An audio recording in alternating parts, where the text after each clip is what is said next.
Now let's use our full employment model to answer some questions. For example, what happens if we have taxes? What happens to potential output? Now let's suppose we're going to institute something called a labor tax.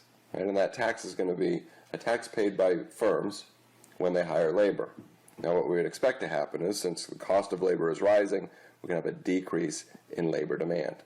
And we'd go from an equilibrium at point A down to point B with less labor being used. How does that affect potential output? Well, let's roughly sort of draw in our production function up here on the above our labor market. And we can see that as the amount of labor goes down, so does potential output.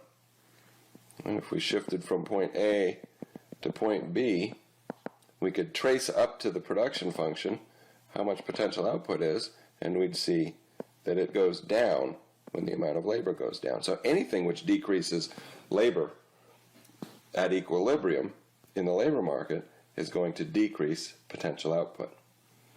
Now we might talk about under what circumstances this happens. Some studies show that labor supply is inelastic, or it's vertical. If that's the case, then a shift of labor demand back doesn't change the amount of labor being used. It does, and thus it doesn't change employment, and thus it doesn't change potential output.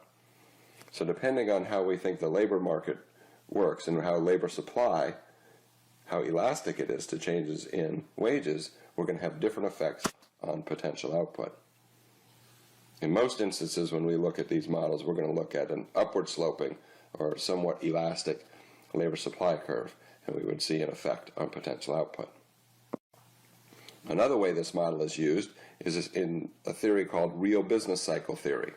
Real business cycle theorists believe that economic fluctuations or changes in output can be explained by using the long-run classical model.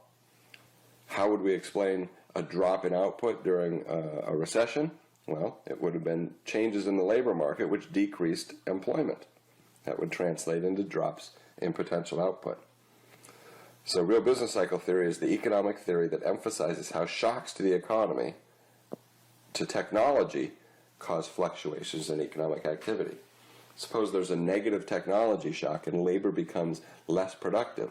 That's going to shift the labor demand curve back, decreasing employment, and thus we'd see a drop in output.